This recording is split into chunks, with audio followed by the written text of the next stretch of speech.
In Dorset, England, there's an old farmhouse called Bettiscombe Manor. Inside it sits a skull. Not in a museum case, not buried, just placed on a shelf. Locals call it the singing skull.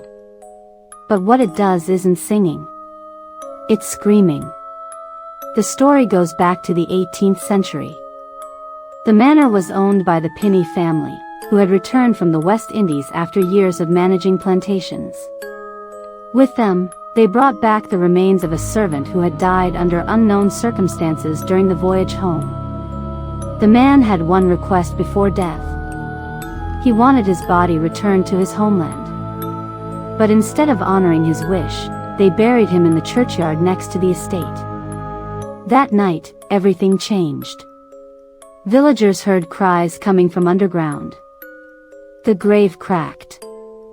Horses refused to walk past the church. Locals reported whispering voices near the tombstone, and the soil above it never settled. Eventually, the family dug up the body, and brought the skull into the house. That's when the disturbances stopped. From that point on, the skull remained in the manor. But with conditions. Every time someone tried to remove it, bury it, or move it to another location, terrible things followed. Screaming echoed through the halls. Windows shattered with no cause. One family member reportedly lost their hearing after trying to throw it into a nearby stream. In 1963, a researcher attempted to X-ray the skull to verify its origins. The machine broke 3 times. When images were finally taken, the film came out blank. No data. No structure.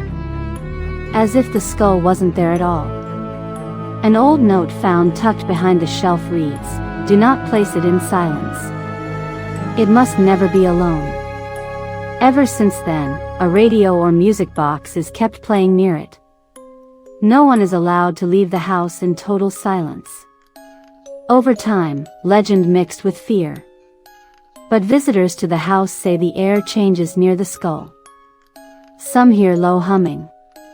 Others say it's a faint human breath, as if someone is waiting to be taken home. There are stories of other singing skulls in British folklore, but none with as much documentation or consistency as the Bettiscombe skull. It has survived fires, storms, and even an attempted theft. The thief crashed his car less than a mile from the house and claimed something in the rear seat was screaming. To this day, no historian has proven who the skull belonged to. No one has confirmed the original identity. But those who live near the manor say it doesn't matter. Because whatever it is, it doesn't want to be disturbed. And if it ever is removed again, they fear the screaming will return. Not just inside the house, but across the entire village.